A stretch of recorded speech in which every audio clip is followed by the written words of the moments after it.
The problem with crazy rich people. Let me get straight to the point. I have an issue with the crazy rich mentality that's become prevalent, especially in how it's perceived by everyday people. The problem isn't that these individuals are wealthy. It's the perception they create, as if they're saying, if I can do it, so can you. But that's not reality. Let's look at some data. The ultra-high net worth individuals, UHWIs, are defined as people with investable assets of at least $30 million. That's what truly qualifies as crazy rich. 1.7 billion adults, which is 38.2% of the adult population, have wealth between $10,000 and $100,000. Additionally, 583 million people have wealth between $100,000 and $1 million. About 56 million people, or 1.1% of the adult population, have wealth exceeding $1 million. Society might suggest you can be part of that tiny percentage. The question is, can you really? Yes, it's possible, and there's nothing wrong with being in that minority. But what I believe needs to be addressed is the culture of flexing, and we'll dive into that. Also, the culture of belittling others. This isn't just about net worth. Whether you're in the majority or minority, there's this mindset, I'm right, so everyone else is wrong. That's the first step, understanding the statistics. This video is going to be short because I just want to convey a message. The real problem with the crazy rich narrative is how it's perceived by everyday people. Here's the reality. As per recent data by the Bureau of Labor and Statistics, the average salary in the US per month is $5,677, or $68,124 per year. So if you're earning more than that, you're already doing better than half the population. So the real problem starts with the culture of flexing, which plays on our emotions. We often make choices based on feelings first, and then try to back them up with logic. But what happens when we make choices we can't undo, regret them, and start blaming others? For example, rich kid might say, I succeeded because I can, so why can't you?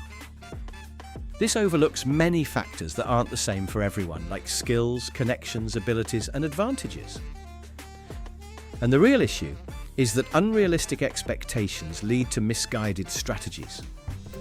Globally, there are plenty of young, crazy rich individuals, and I'm not saying they're all wrong. Most of them aren't at fault, but they need to consider how everyday people perceive their content. Be bold, take risks. If you believe in something, go all in. Have a business idea. Work as hard as possible and make it happen. You only live once, give it your all. Then, someone listening to that might have a family, kids, and ends up investing all their savings into a business idea they believe in based on a single quote, and they lose everything. They didn't think about the skills, abilities, and money still being developed. They might hear about someone taking a big chance and doing well, but they forget that behind that success were many years of hard work, good timing, and luck, which can't be replicated by everyone. Again, in this culture of showing off, when people watch my videos, they might get really into it emotionally, but I always provide suggestions, and it's their job to work it out or share their thoughts if it doesn't match. The same goes for this video and every video I made. I always said, feel free to comment below if you disagree, and I take full responsibility for that. When I made a video, much of the content was rational, but I delivered it emotionally, making people unnecessarily afraid. This applies to strategies that go wrong too. You might have spoken to a financial planner, had a solid career plan, saving and investing wisely, but then you see someone in their 20s with a Ferrari saying, everything is so cheap, and you drop your plans to follow them exactly. That's the problem. You have a responsibility to be honest and consider the rational aspect. Have empathy for the people watching. How might they perceive what you're saying? There's a concept called insinuation. You might be saying something true, and I might be saying something true, but sometimes in marketing or storytelling, we say something that leads people to draw their own, often incorrect, conclusions. But I don't want to dwell too much on that here. I won't cover a lot in this video because it's already widely discussed in the media. It's so cheap. They're so successful. But then, why are so many people failing after following exactly what they see in YouTube videos?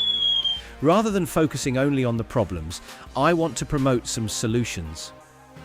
First, you need to educate yourselves. When consuming content or reading information, process it rationally. Don't make impulsive decisions based on the emotions you feel while watching. And processing information rationally isn't just about fact-checking, it's about adjusting the information to fit your own life. What have you been doing right so far? If it aligns with your principles, don't change it. Make small adjustments, mitigate risks. Try putting 10% of your effort or money into following that advice. But treat it as money you can afford to lose. Second, you need to broaden your perspective on what's actually happening in 90% of situations outside your immediate view. Often, when we watch videos or attend seminars, we focus solely on the success stories, without considering the 90% of people who followed the same path but didn't succeed. Developing a mature mindset to process information will make you more resilient to anything the market throws your way. The next time you watch a video or get information and think, I want to be like this person. I'm going to YOLO, change all my strategies, invest in risky assets, or start a business with all my savings without a backup plan. Consider your responsibilities, location, and skill level. That mindset can be detrimental to society, and it wouldn't be fair to say everything is bad. There are many positive notes. These stories can inspire you. That's the key point. Use them as inspiration to ignite your motivation. I want to be like this guy. When I was building my startup, I looked up to Mark Zuckerberg and Bill Gates. But I knew I couldn't just copy what they did and expect the same results. I had different attributes, and the variables were vastly different from theirs. Mark went to Harvard. Even though he dropped out, the situation was different. And this is my commitment in every company I build, to educate and share information that can be understood rationally, always with a disclaimer for you to reflect on your own life and surroundings. Many people will be shocked by the statistics I shared earlier, but that doesn't mean you should abandon your dreams of becoming crazy rich. What you need to do is assess your strategy, scrutinize the information, adjust it to fit yourself, and set more realistic expectations. Don't just throw away your current strategy. In the end, it's about learning, and learning. Understanding how to process information so that you're not driven by emotions or focused only on a narrow view. Or what I call conference goggles. You go to a seminar and think, I'm going to do this right away. Because ultimately, everyone is different. Success comes differently, timelines vary, and starting conditions are unique. This video helps you process information rationally as you grow. Check it out to increase your income, and subscribe so you can find me again for the best version of yourself. See you next time.